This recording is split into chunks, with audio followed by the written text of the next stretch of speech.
Ce soir, une information de dernière minute alors que nous prenons l'antenne, le président Trump dans la salle de crise en fin de journée au sujet de l'Iran. Ce soir, ce qu'ABC News vient d'apprendre, ce avec quoi le président Trump serait désormais à l'aise concernant l'Iran. Les États-Unis se prépare-t-il à frapper? Également ce soir, la scène dramatique près de Boston, le verdict dans le procès de Karen Reed et de violents orages qui se dirigent vers le nord-est. Mais d'abord ce soir, la nouvelle qui vient de tomber, le président Trump dans la salle de crise pour la deuxième journée consécutive. Ce soir, une source confie à ABC News qu'elle pense que le président Trump se sent de plus en plus à l'aise avec l'idée que les États-Unis frappent la principale installation nucléaire iranienne, enfouie profondément sous une montagne. Qu'est-ce que cela impliquerait? Les États-Unis vont-ils frapper? Mary Morgan, c'est Mary Bruce qui est en attente.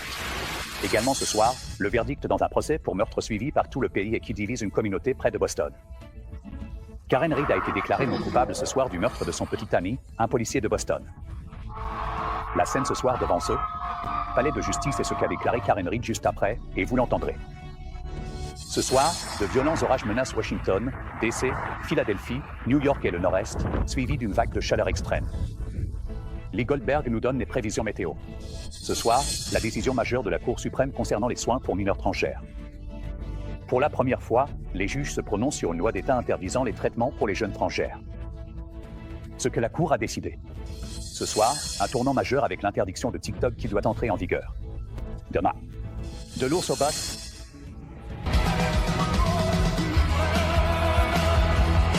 Un premier aperçu ce soir de l'acteur Jeremy Allen White dans le rôle de Bruce Springsteen.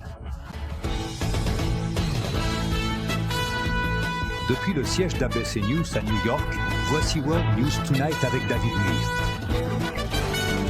Bonsoir, nous commençons ce soir avec cette information de dernière minute. Le président Trump dans la salle de crise en fin de journée aujourd'hui avec son équipe de sécurité nationale pour la deuxième journée consécutive. Réunion sur l'Iran. Et ce soir, une source indique désormais à ABC News que le président commence à se faire à l'idée que les États-Unis pourraient frapper la principale installation nucléaire iranienne appelée Fordo, située à 90 mètres sous une montagne. Le président n'a pas encore donné son feu vert définitif. Et bien sûr, cela intervient alors que le monde observe et se demande, les États-Unis vont-ils frapper l'Iran? Aujourd'hui, dans le bureau ovale, le président a déclaré qu'il ne cherchait pas la confrontation, mais que, je cite, « l'Iran ne peut pas avoir l'arme nucléaire », ajoutant que s'il faut choisir entre se battre et les laisser obtenir l'arme nucléaire, il faut faire ce qu'il y a à faire. Maintenant, si le président donne l'ordre aux États-Unis de frapper la principale installation nucléaire iranienne, profondément enfouie dans la montagne à Fordo, qu'est-ce que cela impliquerait? Martha Raddatz est en attente avec ce qu'elle a appris ce soir, et Mary Bruce, correspondante en chef à la Maison-Blanche pour ABC, commence notre reportage. Elle se trouve à la Maison-Blanche.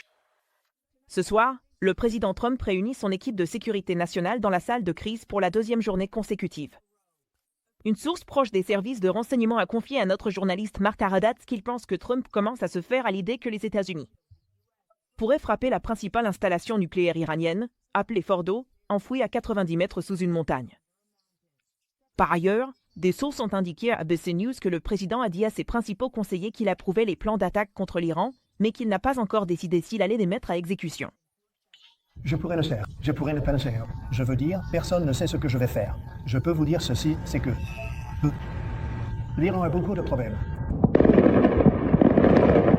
Cela intervient alors qu'Israël intensifie ses attaques contre l'Iran, un énorme panache de fumée s'élevant près de Téhéran. Tsahal affirme avoir frappé au moins 60 cibles aujourd'hui, dont des installations nucléaires, des sites de fabrication de missiles et des bases militaires. Trump a exigé la reddition inconditionnelle de l'Iran, mais ce soir, le guide suprême du pays reste défiant.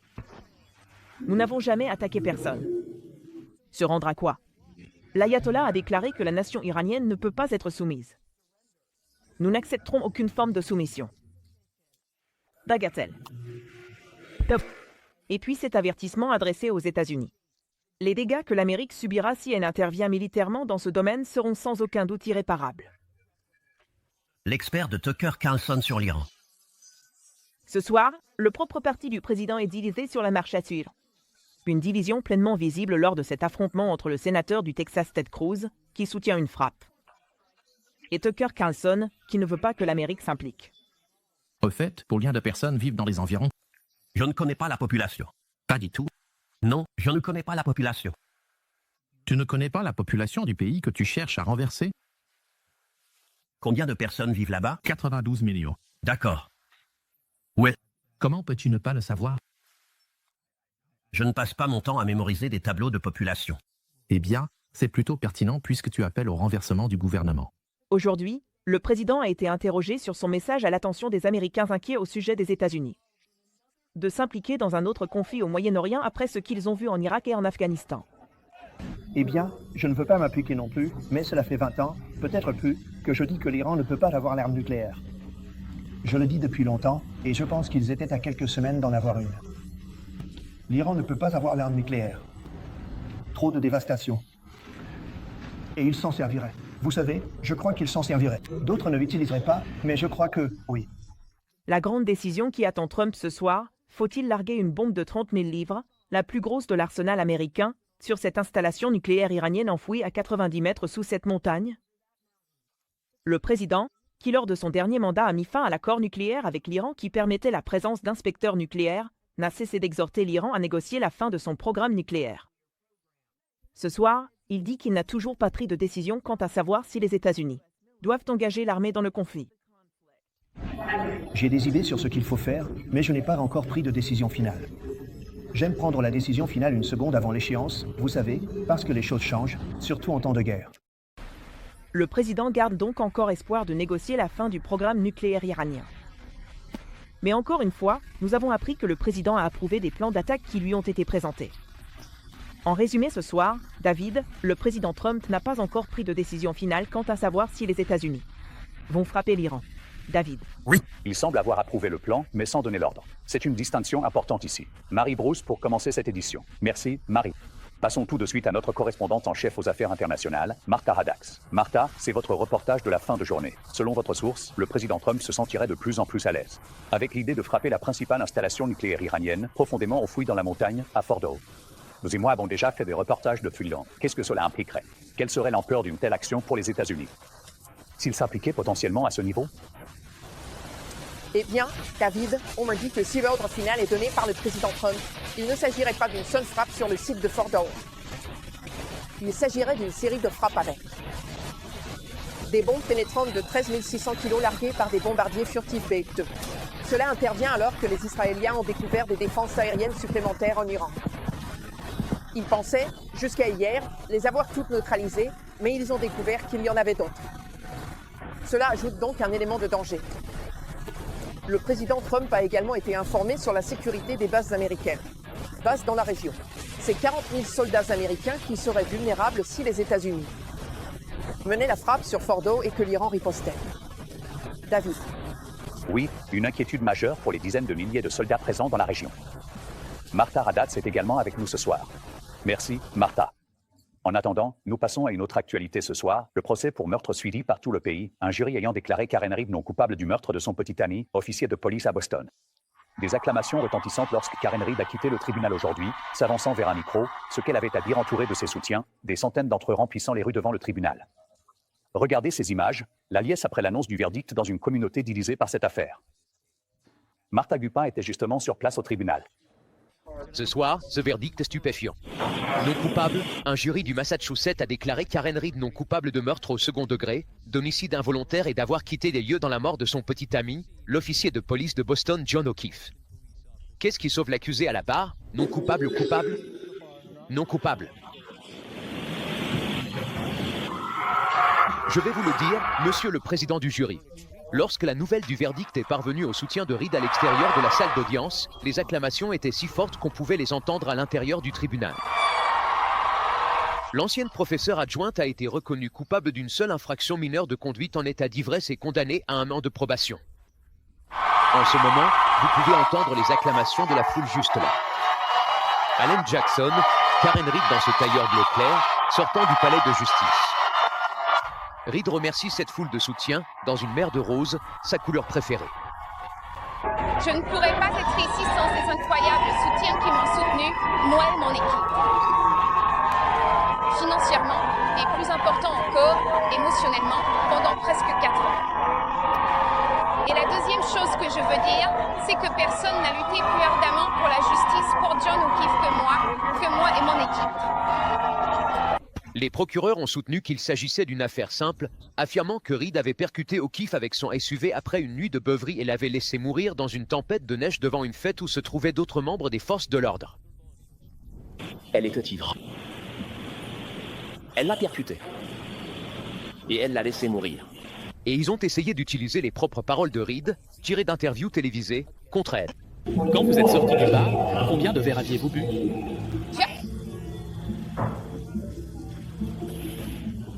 Mais la défense soutient que la voiture de Reed n'a jamais percuté O'Keefe. Il n'y a pas eu de collision. Il n'y a pas eu de collision. Il n'y a pas eu de collision. Suggérant un scénario bien plus sinistre. Alléguant qu'O'Keefe a été attaqué, traîné dehors dans la tempête de neige pour y mourir, et qu'à un moment donné, il a été mordu par le chien de la famille. Regardez simplement le bras de John. Ce sont des morsures et des griffures de chien. L'affaire divise la communauté, dressant les voisins les uns contre les autres à propos de ce prétendu étouffement policier. Et au centre de la controverse, l'enquêteur principal, le policier d'État Michael Proctor, qui avait envoyé des messages vulgaires à propos de Karen Reed seulement quelques heures après avoir reçu l'affaire, et qui a ensuite été renvoyé après ce premier procès. La défense a soutenu que l'enquête était biaisée dès le départ. Elle a été corrompue par un enquêteur principal dont la mauvaise conduite a contaminé chaque aspect de cette affaire, du début à la fin. À propos de l'affaire. Une allégation que Proctor nie farouchement dans une nouvelle interview exclusive. Avec Denis Levin, avez-vous fabriqué des preuves? Absolument pas. Et je ris parce que c'est tellement ridicule. Comme accusation, c'est quelque chose que j'aurais fait, mais que je ne ferai jamais. Je ne l'ai jamais fait. Vous savez, beaucoup feraient. Et il n'y a aucune preuve de cela. On parle de gens de votre communauté, de vos voisins qui y croient. Ce ne sont pas des inconnus. Ce sont des gens de canton. Pourquoi pensez-vous que c'est le cas? Ce n'est qu'une minorité bruyante. La majorité silencieuse, nous avons reçu un soutien massif. Ils ne sont tout simplement pas en train de Twitter. Et David, bien sûr, Karen Reed a été condamnée pour cette infraction moindre d'ouïe, c'est-à-dire conduite sous influence, et a écopé d'1 an de probation. Mais elle n'est pas encore sortie d'affaire juridiquement. La famille de John O'Keefe a intenté une action civile pour décès injustifié contre elle.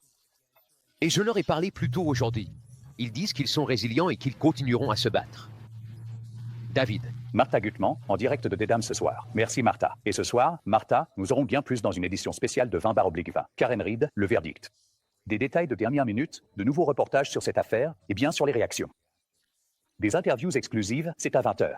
Heure de l'Est, 19h centrale, une édition spéciale de 20/20 ici même sur ABC et bien sûr en streaming demain sur Hulu. En attendant, nous passons ce soir aux violentes tempêtes qui arrivent dans le Nord-Est. 115 millions d'Américains sont en alerte dans plusieurs États à cette heure-ci. Plus de 20 tornades signalées au cours des dernières 24 heures, cette tempête près d'Arnett, dans l'Oklahoma.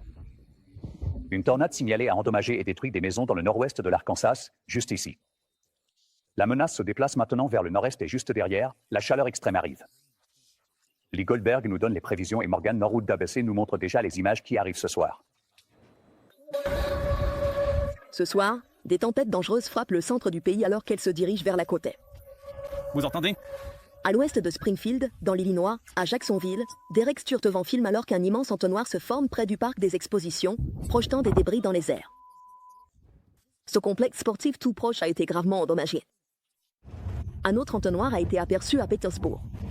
Notre affilié WRTV suit de près des tempêtes dangereuses qui s'abattent sur Indianapolis en pleine heure de pointe. C'est une ligne de tempête très puissante avec beaucoup de vent. Dans la nuit, d'immenses supercellules ont plané au-dessus d'Oklahoma City. 10 tornades signalées dans cet état.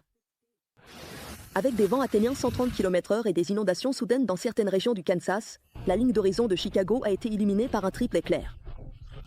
Dans le nord-ouest de l'Arkansas, une tornade signalée a arraché les toits de plusieurs maisons et d'une ferme dans la ville de Highfield tôt ce matin. Et David, ce système se dirige maintenant vers la côte est. Des orages violents sont prévus de Washington DC. À Philadelphie et jusqu'ici même à New York demain, David. Nous le suivrons ici même à New York. Morgan, merci. Passons tout de suite au chef météorologue Lee Goldberg de notre station new-yorkaise, WABC, qui suit tout cela pour nous ce soir encore. Très bien. Bonsoir, David. Certaines de ces tornades dans l'Illinois sont dangereuses car enveloppées par la pluie. Assurez-vous que les alertes mobiles sont activées. Il pleut encore à Chicago et une alerte aux inondations est en cours, mais la menace la plus sévère s'étend de Détroit à Cincinnati avec une alerte aux orages violents. Il y a toujours une alerte aux tornades à Louisville. Une tempête avec alerte à la tornade sévit au nord de Canton, dans l'Ohio. D'autres averses sont attendues dans le nord-est, vers New York et jusqu'à Washington DC, où une alerte aux inondations est en vigueur. C'est en réponse à une humidité plus élevée et à une chaleur accrue. C'est là que nous aurons des orages demain. Nelfo. De la Nouvelle-Angleterre, New York, Philadelphie, Washington DC, jusqu'à Raleigh, on attend des vents violents, de grosses grêles, voire des tornades isolées. Cela se produira en fin d'après-midi et en soirée. C'est la porte d'entrée vers une chaleur plus intense. C'est un renversement de la tendance à l'est. C'est la chaleur qui marque le début de l'été. On aura des ressentis dépassant les 40 degrés. C'est clairement un vrai choc météorologique dans le nord-est. David? Aucun doute là-dessus. Il a plu pendant des semaines et maintenant une chaleur intense arrive. Merci, Lee Goldberg. Nous passons maintenant à la décision majeure rendue aujourd'hui par la Cour suprême concernant les soins pour mineurs transgères. Pour la première fois, les juges se prononcent sur une loi d'un État interdisant les traitements pour les jeunes transgères. La Cour a confirmé l'interdiction. Devin Douyer couvre la Cour pour nous. Ce soir, la majorité conservatrice de la Cour suprême confirme l'interdiction par le Tennessee de certains soins médicaux d'affirmation de genre pour les mineurs transgères, ouvrant la voie à 24 États pour continuer à appliquer des interdictions similaires. Dans cette décision rendue à 6 voix contre 3, le président de la Cour suprême John Roberts a invoqué l'évolution de la science et des implications profondes. Rejetant l'argument selon lequel refuser aux enfants trans l'accès aux bloqueurs de puberté et à l'hormonothérapie équivaut à une discrimination fondée sur le sexe. Roberts écrit que la question devrait être laissée au peuple, à ses représentants élus et au processus démocratique. La juge Sonia Sotomayor, rejointe par les juges progressistes Kagan et Jackson, a exprimé sa dissidence avec tristesse, écrivant que la décision de la Cour inflige un tort incommensurable aux enfants transgères ainsi qu'aux parents et familles qui les aident. Ce qu'ils disent, c'est que les personnes trans ne relèvent pas de la catégorie de la discrimination fondée sur le sexe. Vous pouvez légalement discriminer les personnes trans. Le promoteur de l'interdiction dans le Tennessee a salué la décision de la Cour. La Cour a confirmé ce que nous pensons, à savoir que les États ont un intérêt impérieux à protéger les enfants. Je ne dirais pas que je suis optimiste. LW, une adolescente trans qui a porté l'affaire et nous a demandé de ne pas montrer son visage, nous a dit l'an dernier qu'elle continuerait à suivre ses traitements dans un autre État car ils ont changé sa vie. Je pense que vraiment, la grande différence, c'est quand j'ai commencé les hormones. Ça a été incroyablement utile. David, on estime que 100 000 adolescents transgères et leurs familles vivent dans des États où ces traitements sont interdits. Mais la décision d'aujourd'hui n'a aucun impact dans les autres États où les soins d'affirmation de genre pour les mineurs restent légaux. David? Très bien. Devin Douyer d'ABC, qui couvre la Cour suprême. Merci, Devin. Quand nous reviendrons ce soir, la députée et son mari abattus, les autorités sauvées par ce suspect qui portait un masque en latex. Eh bien, ce soir ici, ce qui s'est passé maintenant chez eux. Également, le rappel majeur concernant du poulet ce soir. Et puis regardez ça, le sauvetage spectaculaire d'une femme portée disparue depuis plusieurs jours. Elle a été évacuée par hélicoptère de la zone où elle a été retrouvée, comment ils l'ont retrouvée, et l'opération ici dans un instant. Ce soir, la police enquête sur un cambriolage qui a eu lieu au domicile de Melissa Orpon, la députée du Minnesota assassinée. Elle et son mari, Mark, ont été abattus tôt samedi matin par ce suspect portant un masque en latex. À présent, la police indique que quelqu'un s'est introduit par effraction dans leur maison, désormais condamné, à Brooklyn Park, dans le Minnesota. Ce soir, la famille ne pense pas que quoi que ce soit ait été volé. Une femme portée disparue depuis 3 jours a été secourue à Sedona, en Arizona, et l'hyportée depuis une zone connue sous le nom de The Edge of the World. Les autorités indiquent qu'elle a été retrouvée par une personne faisant du rappel près du fond d'un canyon, déshydratée et souffrant de blessures légères. Ce soir, elle va bien, c'est incroyable. À notre retour, des nouvelles ce soir concernant l'interdiction de TikTok prévue pour demain aux États-Unis. De l'ours au patron, c'est quelque chose. Et il faut absolument voir le père de la mariée ce soir et une surprise incroyable. Passons à l'index avec l'interdiction de TikTok aux États-Unis qui doit entrer en vigueur demain. Le président Trump a de nouveau prolongé le délai aujourd'hui. ByteDance, le propriétaire chinois de la célèbre application, dispose de 90 jours supplémentaires pour trouver un acquéreur approuvé par les États-Unis. Ce soir, l'USDA rappelle certains produits à base de poulet vendus dans les magasins Walmart et Kroger. Le rappel concerne des plats de fettuccine Alfredo au poulet prêts à consommer en raison d'une possible contamination à la listeria.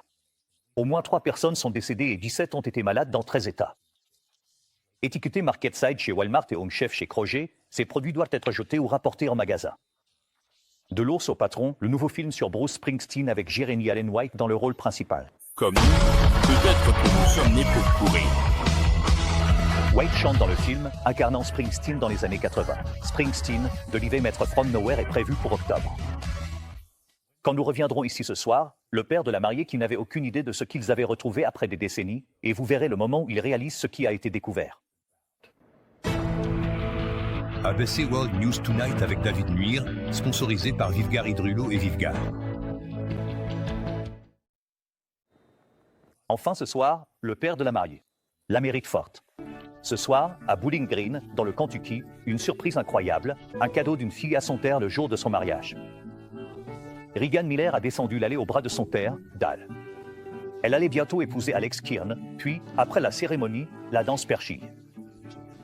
Mais ce que son père ne savait pas, c'est qu'elle avait fouillé dans les vieilles vidéos de Fanny qu'ils avaient. Regan, quel âge as-tu? Retrouvant des vidéos de Fanny où ils étaient ensemble lorsqu'elle était petite fille. Dis ton âge. Et puis, quelque chose de longtemps oublié, quelque chose enregistré il y a plus de 50 ans. C'était une vieille chanson country que sa Fanny chantait ensemble. Elle l'a gardée pour le jour de son mariage, sachant qu'elle danserait avec son père. Et écoutez simplement lorsqu'elle lance la chanson, il n'avait aucune idée que cet enregistrement existait. Tu vas me manquer. Cette voix-là, c'est son arrière-grand-père, Noble, le grand-père de son père, qui chante. Et puis, deux autres voix, sa propre mère, sa grand-mère, Lona. Et ensuite une voix très jeune, son propre père alors qu'il n'était qu'un tout petit, à 3 ans. Lui aussi chantait. C'est une tradition familiale qui dure depuis des décennies. À travers cette vallée, ils disent que tu es la bienvenue. C'est ça, bien joué avec elle. Et ici ce soir. Bonjour, David. Ce père de la mariée si fier.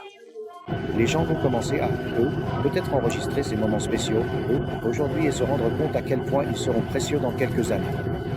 Et ce soir, nous avons aussi avec nous... Salut, David. Cette nouvelle mariée, Regan. Nous nous sentons vraiment très chanceux, de la richesse de l'amour familial et nous vous remercions de partager cette positivité. Merci beaucoup. Eh bien, merci à vous. Le pouvoir d'une chanson, il y a toutes ces années. On se voit demain. Bonne nuit. Merci de faire The World News Tonight avec David Mir, le journal télévisé le plus regardé d'Amérique.